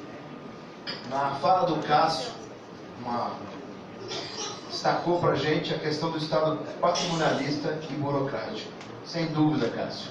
A gente tem esse entendimento e o objetivo da gente é diminuir cada vez mais isso. Avançamos muito, mas ainda não é o suficiente. A fala da Jocely Colasso, que representa o governo, deixa claro o ambiente de integração e respeito que a gente tem que ter nesse momento para avançar. Então, transmito o nosso muito obrigado ao secretário pela participação. A fala aqui também do Adilson, presidente do Conselho Municipal de Saúde, uma fala de quem conhece bastante o papel do Conselho. E o momento que ele coloca para a gente que a gente está tendo um estrangulamento dos conselhos, pelo ataque ao direito, mas também pela diminuição do investimento, do financiamento e do orçamento das políticas. Isso, gente, indiretamente, é uma morte por asfixia dos conselhos. Porque o que motiva a gente a participar do conselho e defender não vai existir, está cada vez mais diminuindo. Quero aqui, na fala da Simone Gomes, que é lá da cidade de Unhós de Melo, da região que eu venho também, da de Arizona, vizinha Solina Mosep, falar que a assistência social, assim como outras políticas públicas sociais, quando a gente tem uma crise intensificada do capitalismo, são as primeiras a virar moeda de troca e tem valor comercial. Por isso que esse ambiente que a gente vive hoje, a gente vê um ataque direto à política de educação, saúde e assistência social. Pois era responsabilidade do Estado 100% antes. E quando o capitalismo entra em crise, os ataques são para fazer dela uma moeda e para compensar a perda da taxa de retorno financeiro e do lucro que o grande capital tem. Então esse ataque tem ideário.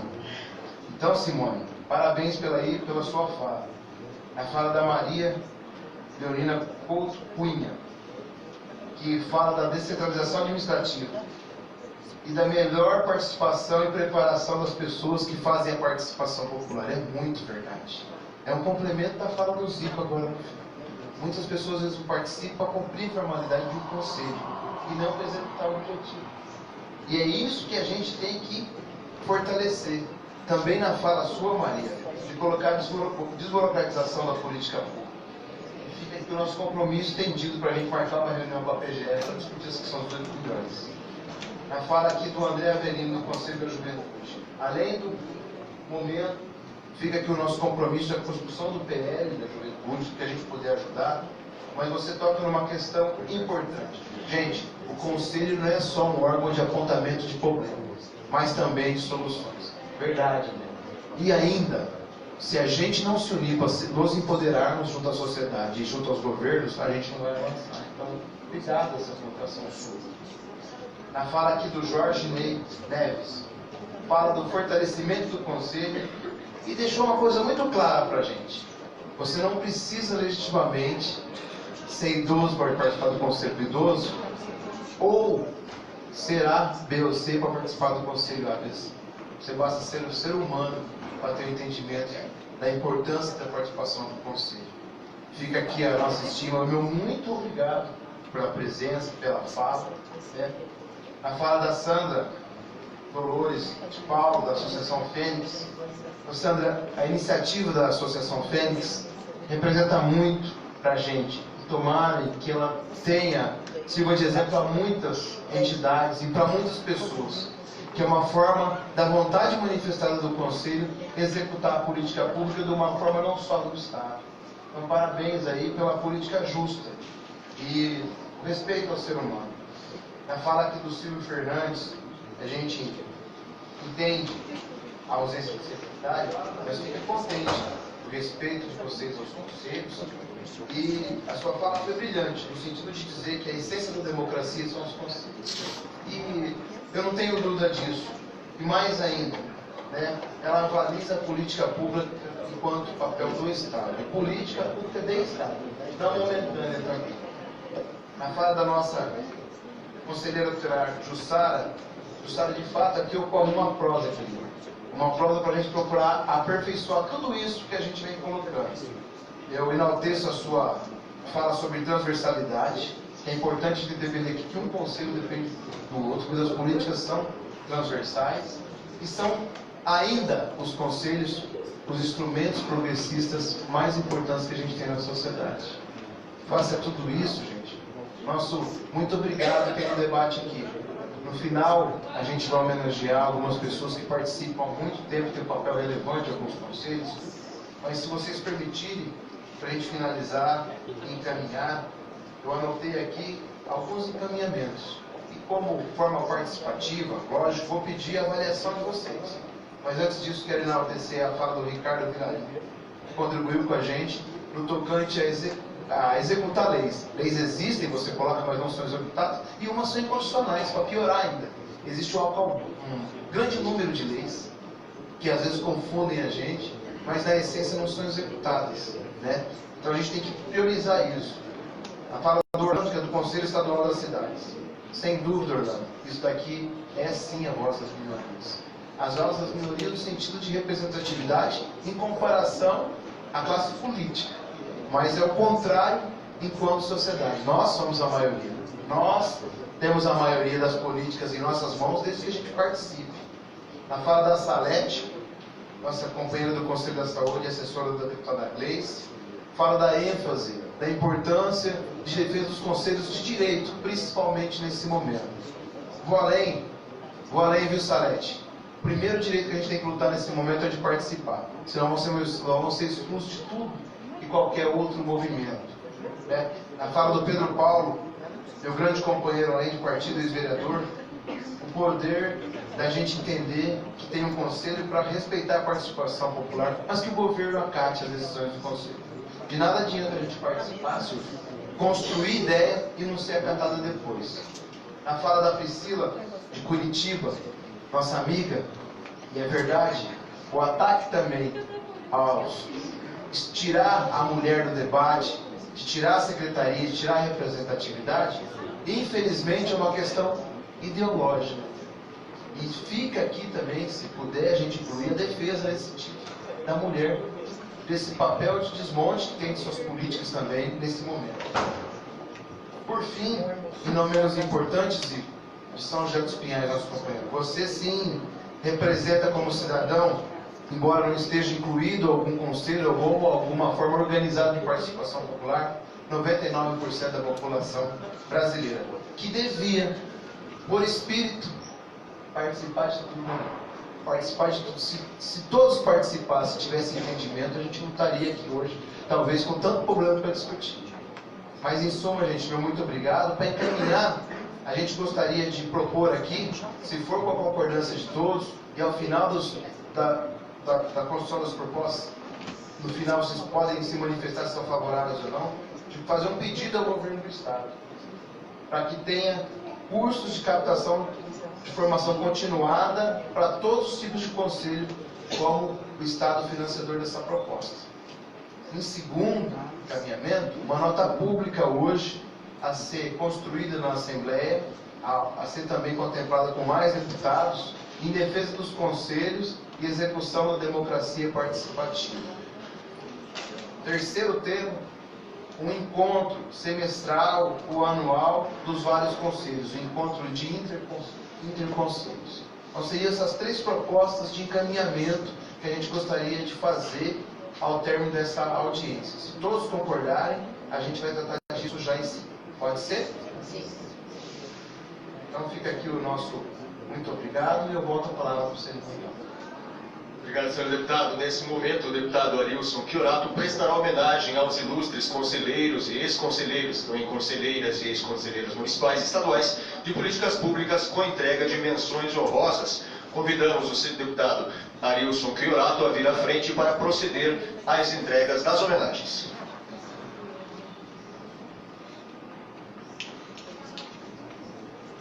Já chamamos para vir à frente o senhor João Maria de Souza. Ele tem 80 anos, residente em Agudos do Sul, Paraná, presidente da Associação de Moradores da Vila Leão e Agudos do Sul, presidente do Conselho Municipal dos Direitos das Crianças e do Adolescente por 2 gestões, presidente do Conselho Municipal de Saúde por 2 gestões também, fundador e coordenador da Pastoral da Criança, fundador e primeiro presidente do Conselho de Segurança de Agudos do Sul, recebe sua homenagem das mãos do deputado Arilson Chiorato. Uma salva de palmas.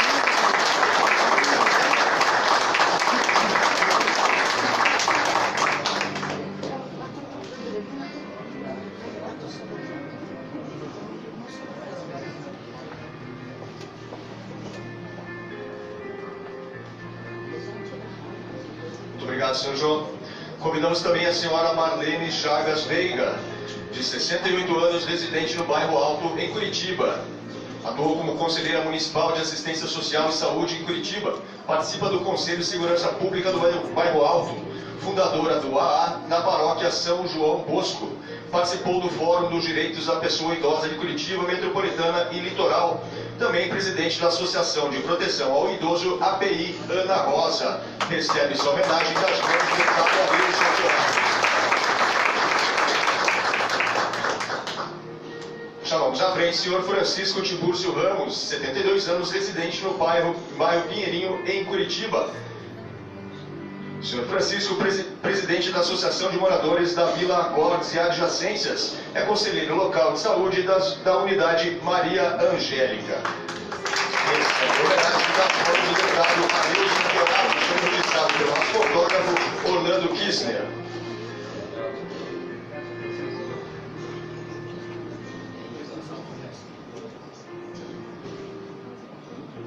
Chamamos à frente a senhora Sandra Dolores de Paula Lima, 62 anos, residente na Boa Vista, em Curitiba.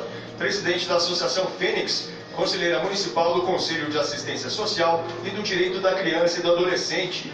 Conselheira do Conselho Estadual dos Direitos da Criança e do Adolescente, CEDCA Paraná. Conselheira Municipal de Saúde de Curitiba, coordenadora municipal da Comissão de Vigilância e Saúde de Curitiba. Recebe a sua homenagem das mãos do deputado Arilson Quiorato.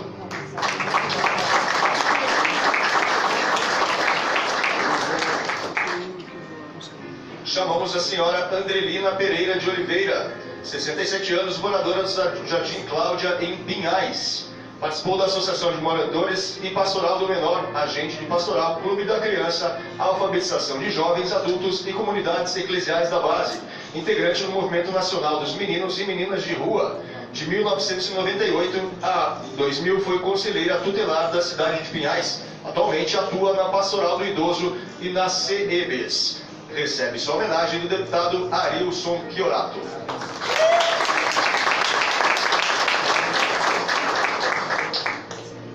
Chamamos à frente a senhora Rosângela de Fátima Thelma de Lima, de 33 anos, moradora do município de São José dos Pinhais. Trabalhou no serviço de acolhimento e no programa Guarda Mirim em São José dos Pinhais e atualmente é conselheira tutelar e membro do Conselho Municipal de Educação. Recebe sua homenagem da sociedade paranaense das mãos do deputado Arilson Quiorato.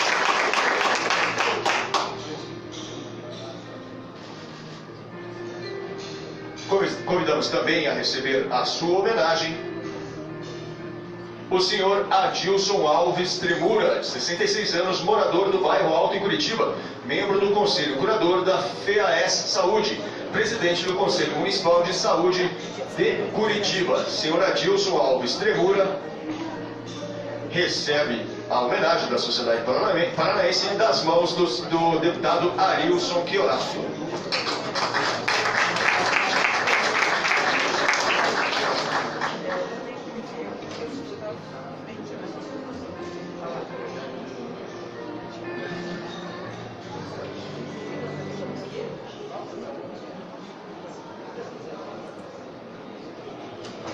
Convidamos a todos os homenageados com as suas menções honrosas para uma foto oficial com o deputado Arilson Quiorato. O registro do fotógrafo da Assembleia Legislativa, Orlando Kissner.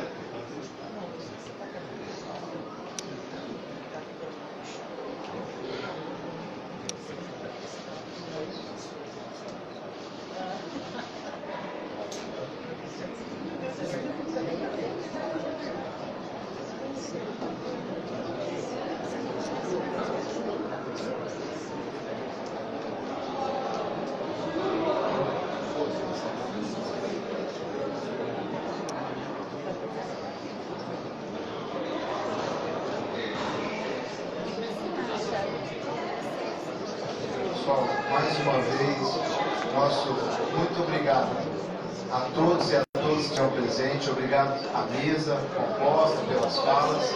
E fica aqui o compromisso do nosso mandato em fazer essa defesa, essa luta da participação popular nos conselhos.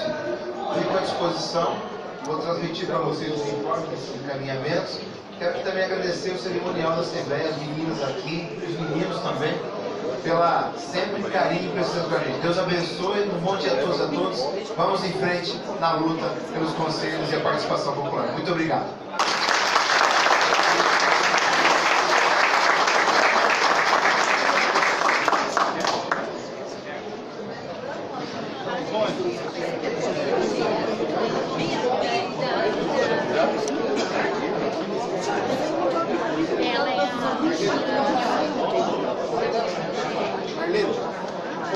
Conversar lá embaixo agora. Vamos. Tá lá. Tirar uma foto lá embaixo, lá agora.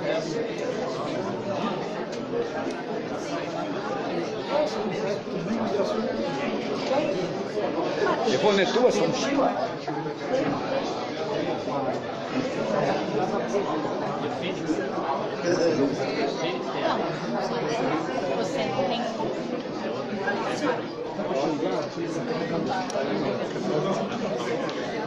Deixa o celular onde? No gabinete? Não, fechei. Vem pra cá. Sai de peninho pra falar com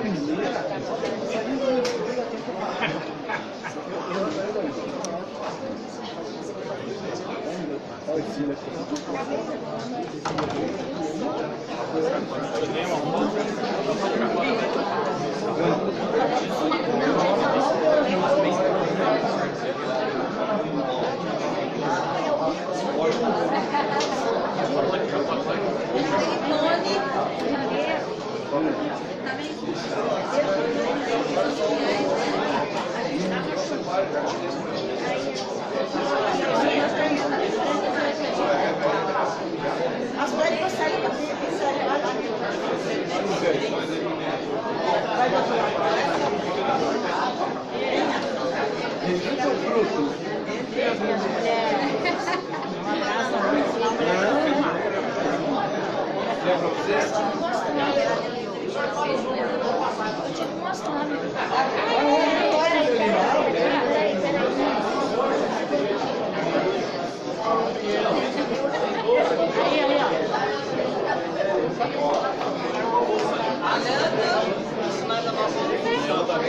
Naquela do gabinete é melhor.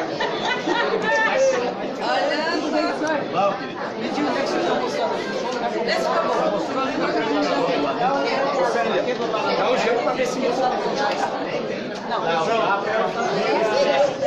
direita para